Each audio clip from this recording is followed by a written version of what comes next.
اور انہوں نے ان تمام سیاستدانوں کو سزائیں دی ہیں، خوب رگڑا لگایا ہے. تو یہ پاکستان کی ہسٹری کے ایک کنٹروورشل جج ہیں، اور ان کے اوپر دباؤ اتنا زیادہ ہے، اتنا ان کے اوپر پریشر ہے کہ ان کو پتا ہے کہ ان کے اوپر بہت سارے جو وزیر اعظم سیاستدانوں کا جو ہے وہ یہ مطلب خون بہا چکے ہیں، عدالتی خون فیصلوں کی صورت میں. تو اب یہ چاہتے ہیں کہ ان کو بخش دیا جائے اور ان سے اب مزید اس قسم کے فیصلے نہ کروائے جائیں. ان کی طبیعت بھی خراب ہوتی رہی ہے توشہ خانے والے کیس کی سماعتوں کے دوران، تو یہ بہت زیادہ ذہنی دباؤ کا شکار ہیں، کیونکہ بہت سارے کیسز میں انہوں نے جو ہے وہ قانون کو، انصاف کو ایک طرف رکھا ہے اور پہلے سے سوچے سمجھے منصوبے کے تحت انہوں نے فیصلے دیے ہیں. کیونکہ جو ایون فیلڈ میں انہوں نے نواز شریف صاحب کو اور مریم نواز صاحبہ کو سزائیں دی تھی، نااہل کیا تھا، تو وہ فیصلے بھی ختم ہو گئے ہیں. اور جو کیونکہ بہت ہی کمزور فیصلے تھے، بے تکے فیصلے تھے، کیس میں جان نہیں تھی، اور جب اس کی اپیل کی گئی تو نواز شریف صاحب کو بری کر دیا گیا، معصوم قرار دے دیا گیا. خیر، پاکستان کے جتنے بھی سیاستدان ہیں، چاہے وہ کسی بھی پارٹی کے ہوں، تو معصوم کوئی بھی نہیں ہے. سب کے جو کریڈٹ پہ کچھ نہ کچھ جو ہیں وہ کالے دھبے ہیں اور کنٹروورشل قسم کے کام ہیں. کیونکہ پرفارمنس اگر دی ہوتی ان پاکستانی سیاستدانوں نے تو آج پاکستانی خوش ہوتے اور ان کی جیبیں بھری ہوتی اور پاکستان میں امن و امان ہوتا. ایک اور ٹاپک یہ ہے کہ ایم کیو ایم کے سیاستدان ہیں فیصل سبزواری صاحب، انہوں نے ایم کیو ایم کے قائد الطاف حسین صاحب پہ الزام لگایا، یعنی اپنے پرانے قائد پہ الزام لگایا ہے کہ الطاف حسین صاحب اور پیپلز پارٹی کے درمیان ڈیل ہو گئی ہے اور الطاف حسین صاحب چاہتے ہیں کہ ایم کیو ایم پاکستان کا جو ووٹ بینک ٹوٹے، لوگ ان کو ووٹ نہ دیں اور ایم کیو ایم کو نقصان ہو. تو اگر وہ یہ چاہتے ہیں تو یہ ہر سیاستدان کی یہی کوشش ہوتی ہے، وہ اسی کے منصوبے بناتا ہے اپنے فائدے کے اور جو دوسری جماعتیں ان کے نقصان کے.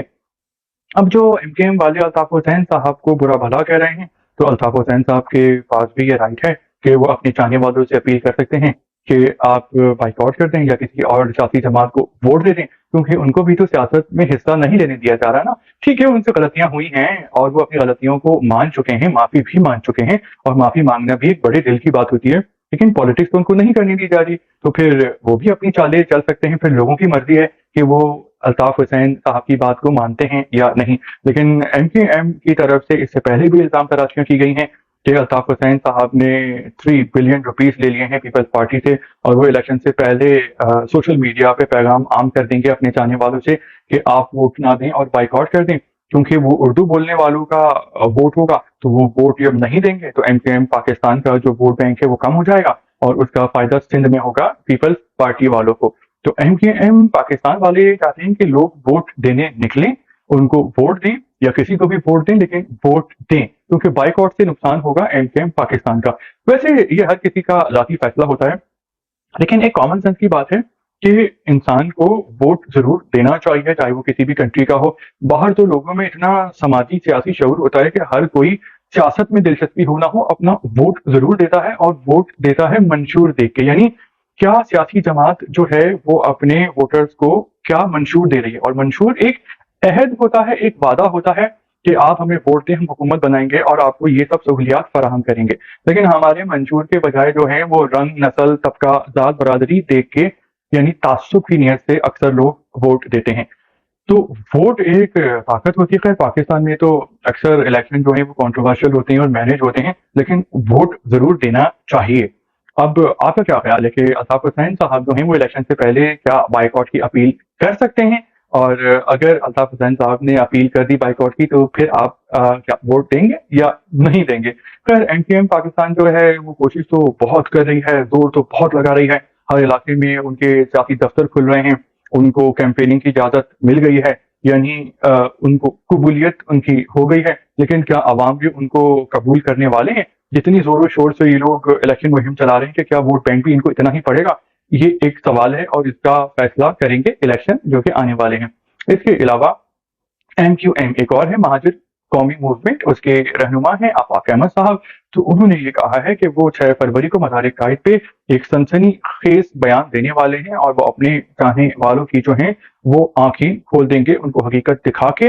اور وہ ایک بہت ہی اہم بات کرنے والے ہیں. وہ اہم بات کیا ہو سکتی ہے تو دیکھتے ہیں کہ 6 فروری کو وہ کیا کیا باتیں کرتے ہیں. لیکن آفاق احمد صاحب یہ چاہتے ہیں کہ جو سندھ کے، پاکستان کے لوگ ہیں، سندھ کے خاص طور پہ ان کی سیاست جو ہے وہ کراچی میں ہوتی ہے، تو کراچی والے جو ہیں وہ ووٹ دینے نکلیں اور بائیک آؤٹ نہ کریں.